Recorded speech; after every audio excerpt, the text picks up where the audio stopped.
Welcome back to Alyssa's Movie Takes. I'm just finishing the final seconds of episode 1 of season 4 of the Chosen live stream. I'm going to watch the interview with David in a second, which I'll respond to as well, but I feel like I've just gone to a funeral.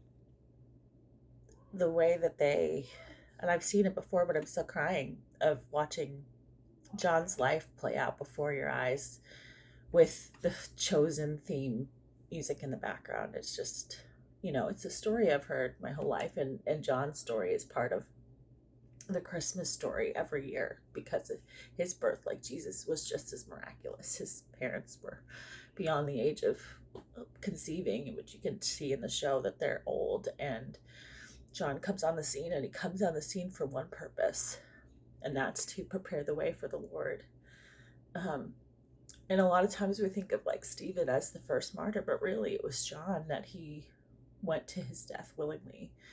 And I've heard so many sermons on it that like John had to die before Jesus really was done with his ministry, because his job was to prepare.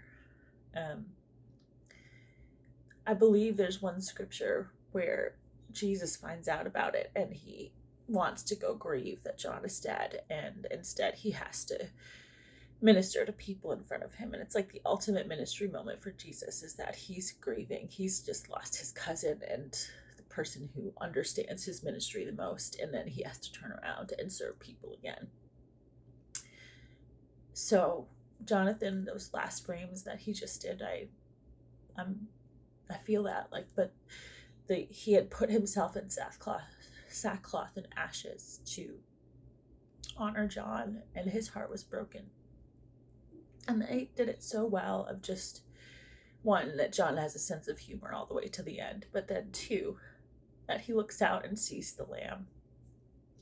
And yet Jesus is still on earth, right? So there's that promise of resurrection, and John knows that he's about to be in the presence of God. I don't know what that looks like since Jesus is on earth. But it doesn't really matter, because he had hope in his last moments. It does feel like a really good funeral, like watching somebody's life play out and being able to recognize what they meant to you. Being able to feel for Joanna and Andrew. And at the same time, I just love the storytelling. I think this is one of the best storytelling episodes of the entire run, the entire show. Just having Salome practice and then actually see it, and how this is like the world's deadliest dance. I will respond to David's interview. I'm looking forward to hearing that, but that's just my tears as I watch that. So, it's good when you cry the second time through. All right, back from watching David Amito's interview, and I must say that I am a Survivor fan, recent, but still a fan. And I also like watching the exit interviews that Rob Cesternino does, as with Rob has a podcast. And I must say that it very much felt like John's torch was snuffed, and then he shows up for Dallas podcast. Dallas has a podcast to debrief, how it was that he was taken out.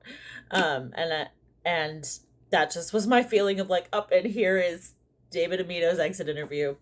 But he did this is a great job in that interview. And he talked about how he wanted to portray that John had, facing his death, both a sense of completion, that his mission was complete, and then also fear. I actually didn't pick up on a lot of fear. I think he did a good job of like being human. He wasn't superhuman, but it felt like, because he's being led in chains, like he has no choice. But I felt more hope than fear.